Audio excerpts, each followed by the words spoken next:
There we are. So, wanted to is mention something. I had some people message me and leave comments on a couple of the last videos about how YouTube is putting warnings on the videos, and unfortunately, that's completely out of my control. When you post a video, for those of you that have never done this, uh, Facebook will give you the opportunity to self censor. So they'll ask you a series of questions. Is there gun violence? Is there nudity? Is there uh, some kind of inappropriate behavior, which is completely subjective? But I do my best when I post videos to be as accurate and honest as I can with the entity, because if I don't, then they'll give you what's called strikes. Like, hey man, you said this video didn't have this, this, or this, and it's clearly got this, this, and this. Um, so we're either gonna suspend you or we're gonna pull the video or something like that. I don't want that to happen. So I do the best that I can to make sure that I'm being completely transparent with what it is that I'm posting with YouTube. Uh, that said, from time to time, they will review it either automatically or by hand, I guess you could say, and sometimes that results in them putting a warning on it or forcing you, the viewer, to log in to YouTube, and it's a pain in the ass. But it's the nature of the beast, right? And I've thought about, and I've got a Rumble account too. I haven't posted on it in a while because it's very different than YouTube in many aspects, and I haven't quite figured it out. I've got some videos over there, and maybe in the future we'll just start moving things, or we'll share equally between the two platforms and kind of do an A/B and see which one performs better. Um, and I don't have the reach there that I have here. Not that my reach here is anything magnificent, but anyway, that said, on to today's video. This is out of Concord, North Carolina. Um, Guy gets out of jail like 36 hours previous to this incident, shows up at a car lot, decides he's going to take or try to take one of the vehicles that is on the car lot. Officer gets out. We'll watch what happens. But the result of this is um, the officer was cleared by the DA in the shooting, but was fired by the agency. And as it turns out, the reason given for firing this guy is that he was either not honest or flat out lied during the investigation. He either refused to answer questions or was misleading or untruthful. And I'll say this: if and when, and if you're out there doing your job, you're going to find yourself talking to IA. It's inevitable. It's going to happen. Either through a complaint or some other method, you're going to wind up talking to somebody in their office. And the times that I went, I always made it a point to be completely upfront. I went in with the attitude that they're not going to ask me something they don't already know the answer to, right? And if they don't know the answer and I tell them some bullshit, then they're going to find out that I'm telling them some bullshit. And I'm not getting fired over somebody else's mess. I'm not getting fired because I didn't tell the truth. I'm not getting fired because you know somebody said I did something that I didn't do. I'm not losing my job over any kind of bullshit. So if you find yourself in internal affairs or what we call the Office of Professional Standards, be upfront. Tell them the truth. Even if you fucked something up, say, hey, look, I fucked this up. If it's a policy violation, it might be some paperwork, but you're gonna live to fight another day. But don't lie. Just don't fucking lie. Anyway, let's get on and see what happens here.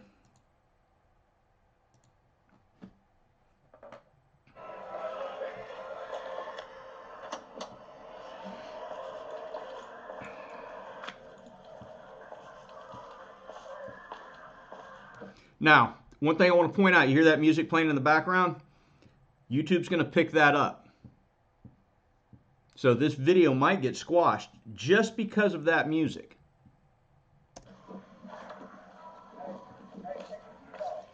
What? What? Take your gun off. Why?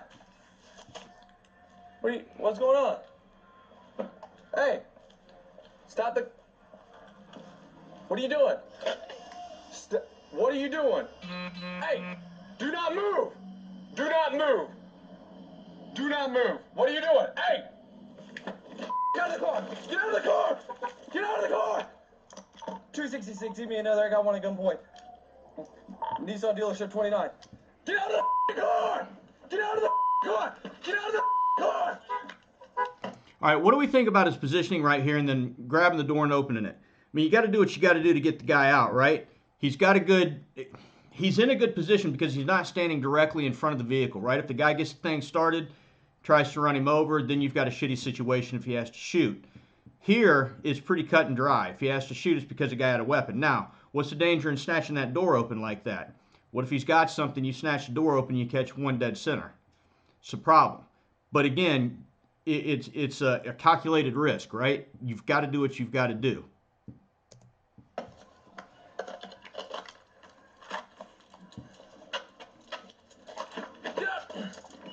All right, so we went less lethal, right? Solid choice, maybe?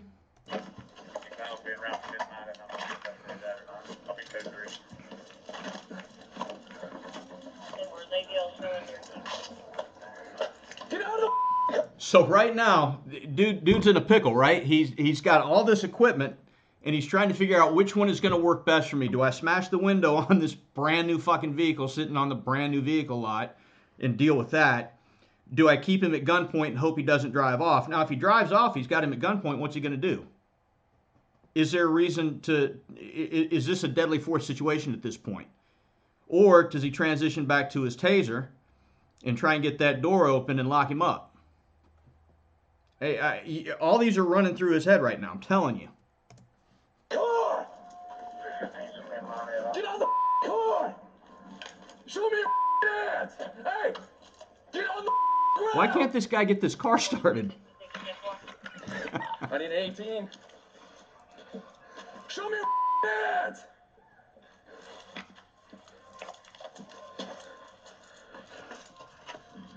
Cover. Fair. We don't know if he's got something. Oh. Go to my patrol vehicle. Yo.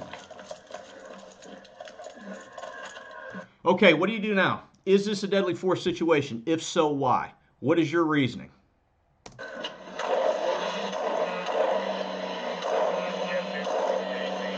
Shots fired! Shots fired! Tight group.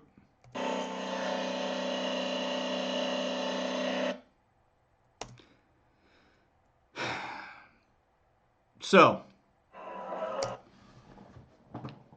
going back to the patrol car. Let's see here. I need 18.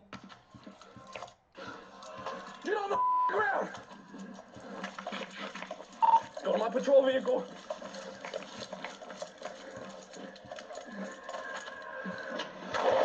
All right, so the family of this guy has, of course, filed a lawsuit against the city. Their attorney is stating that this was an excessive use of force, that there was no reason because the officer was not in jeopardy of the vehicle running him over. So let's think about that for a second.